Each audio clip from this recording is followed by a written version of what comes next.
La date du 19 avril 2025 a été retenue par le bureau Matezolo d'Atezoa pour retracer ce qui a marqué la première année à la tête de l'Assemblée provinciale. C'est devant la presse que l'honorable Papi Matezolo, entouré des membres du bureau présent à Matadi, s'est donc adressé à la population du Congo central. Après un bref exposé face aux journalistes venus de 3 anciens districts et 2 villes de la province, le numéro 1 des députés provinciaux du Congo central a répondu aux questions liées au bilan d'action posé dans tous les domaines. Parmi les points d'actualité, les travaux interminables du stade Lumumba, la cohésion provinciale, la sécurité des députés, la gestion des finances de l'organe délibérant, les relations entre membres du bureau, les bacs, électrification de l'Ouzi, les routes des dessertes agricoles, la redevance pétrolière, le rapatriement du reste du corps du gouverneur Mbadou. Rien donc n'a été laissé au hasard. Et Papi Matezolo a trouvé des mots justes pour convaincre. La volonté et la détermination sont là, a-t-il dit, en dépit de crocs en jambes pour des bananes tendues pour faire échec, pour la simple raison que les intérêts de ces forces obscures sont desservis selon eux. C'est ici que l'honorable président a invité la population à adhérer la vision de l'organe délibérant actuel dévoué à la cause du peuple. Il a promis que l'actuelle Assemblée provinciale ne lésinera pas sur le moyen pour agir conformément à ses missions et prérogatives. En définitive, le président de l'Assemblée provinciale est satisfait de son premier bilan. Le premier anniversaire de notre installation officielle intervenu le 18 avril. Vous comprendrez que nous avons été élus le 14 avril 2024. Mais notre installation est intervenue le 18 avril. Et avant toute chose, je tiens à rendre un vibrant hommage au président de la République, chef de l'État, Félix Antoine Tshisekedi Tshilombo, pour ses efforts inlassables en faveur de la paix, notamment dans la partie est de notre pays. Son leadership courageux, sa détermination à défendre l'intégrité territoriale et à rétablir la sécurité dans les zones en proie à l'insécurité mérite la reconnaissance de toute la nation.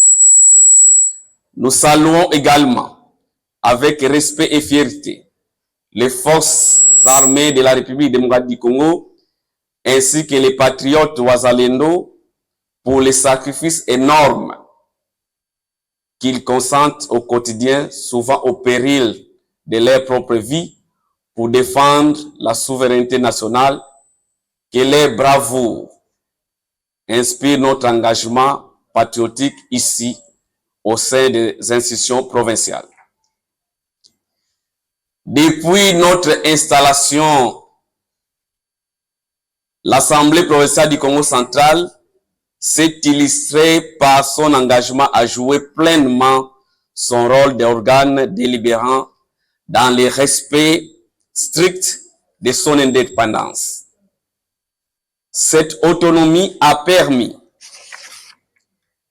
à chaque député provincial d'exercer librement ses prérogatives constitutionnelles et réglementaires dans un climat d'écoute, de respect mutuel et de collaboration. Je tiens à saluer la franche collaboration entre les honorables députés provinciaux qui, au-delà des sensibilités politiques, ont su mettre en avant l'intérêt supérieur de notre province.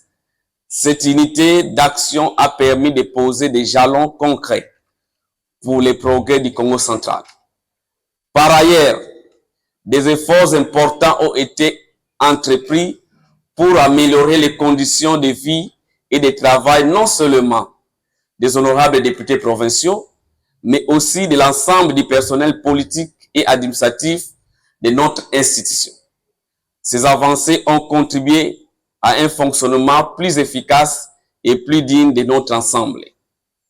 L'année écoulée a aussi été marquée par une cohésion remarquable entre notre assemblée provinciale et l'exécutif provincial. Cette synergie institutionnelle a favorisé la mise en œuvre de plusieurs initiatives de développement au profit de notre population. Elle demeure un socle essentiel pour bâtir un avenir prospère pour le Congo central.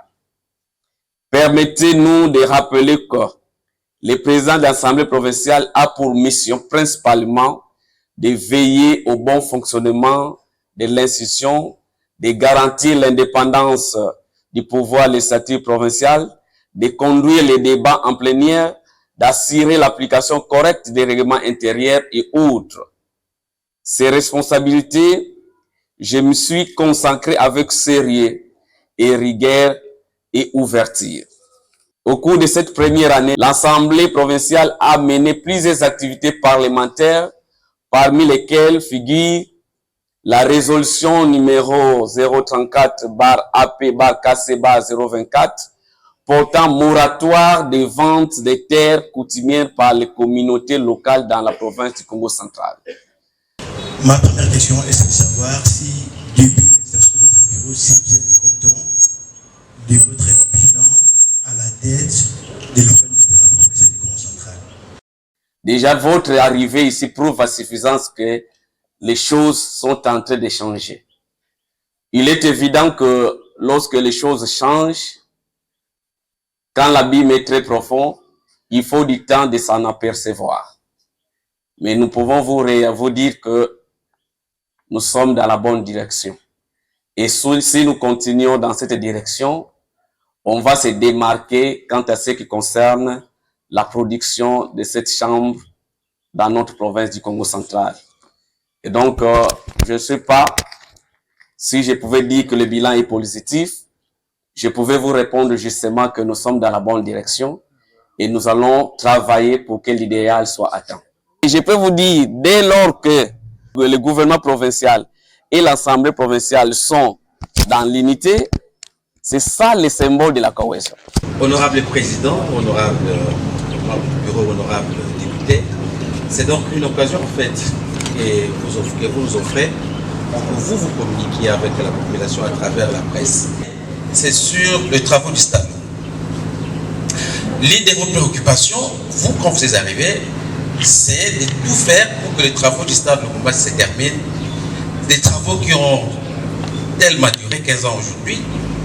Vous avez même fait venir, vous l'avez dit dans votre exposé, Mango et Solimas. Il y a même un cadre de l'administration financière qui a payé le frais. Tout récemment, vous avez été au stade. L'opinion, vous voulez savoir, qu'est-ce qui manque, qu'est-ce qui freine pour que ces travaux ne se terminent? Et vous, à votre endroit en tant qu'autorité budgétaire, parce qu'on suppose que ces travaux de stade vont bénéficier de l'apport de l'Assemblée provinciale par rapport au budget, bien entendu. Qu'est-ce qui fait qu'une année après, rien n'a été fait? Sinon, les travaux avancent. Mais à quel rythme? Lambert de la RTNC a posé une question par rapport à la finition du stade de Lumumba. Et ici, je vais vous dire quelque chose. Ces sociétés sont devenues comme, comment je pouvais les qualifier, ils s'arrangent.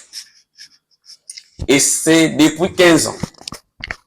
Chaque avènement d'un nouveau gouverneur, ils font tabula rase de tout ce qu'ils ont fait. On va vous dire, monsieur le gouverneur, vous voyez les stades, vous voyez, si vous nous donnez 8 millions, 9 millions, on termine. Et le gouverneur va signer les contrats avec eux, ils commencent à travailler. Ils vont pas terminer, le gouverneur va partir, là, le gouverneur qui va revenir, ils vont encore recommencer. Vous voyez, c'est l'ouvrage qui va faire de vous un grand. Si vous nous donnez, et à ce jour, nous sommes à 48 millions que ce stage a englouti pour qu'à chaque fois, balobaka maklobawana. Biso tango to fandi na bango. Boye bayango ba société oyo bazwaki marché oyo bazwaki eza marché ya préfinancement. Elingi loba nini? Osilisi musala oye na futi yo. Mais échanger sikawa ekomi futa ngai na sala musala. Ba futi yo pe osali musala ti. Au lieu que les journalistes puissent comprendre comment vous avez touché l'argent, en réalité, le gouvernement provincial ne peut plus donner $1 à ces travaux-là. Parce qu'ils ont suffisamment touché de l'argent.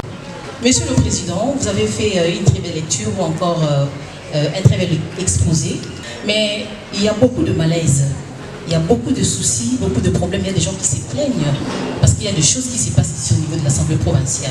Il y a tellement de choses, mais je vais juste poser des questions, premièrement concernant ce qui se passe avec vos collègues.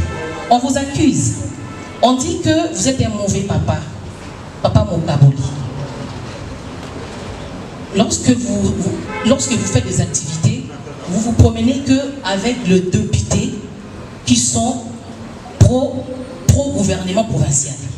Vous abandonnez les députés de l'opposition. Et Madame Rukia constate que nos collègues nous accusent de la division à travers le monde. Et moi-même, d'ailleurs, en premier, je crois, j'ai eu à chanter cette chanson. L'opposition a toujours accusé la majorité des divisions. C'est tout simplement ça. C'est la loi de la nature. Même lorsque Dieu précipita les diables sur la terre, il a accusé Dieu de ne pas lui associer dans certaines gestions au ciel. Et vous allez comprendre que les chefs de l'État, les garants de la nation, a reçu les députés et ministres à la cité de l'Union africaine. Curieusement, le chef de l'État n'a choisi que les membres de l'Union sacrée, alors qu'il est président de la République. Cela veut dire que le chef de l'État n'est pas contre l'opposition. Mais à un moment donné, il y a une majorité qui croit à une vision et une opposition qui ne croit pas à cette vision. Donc vous allez comprendre que même si nous changeons les choses, même Trump est contredit par les démocrates aux États-Unis. Macron est contredit par les socialistes.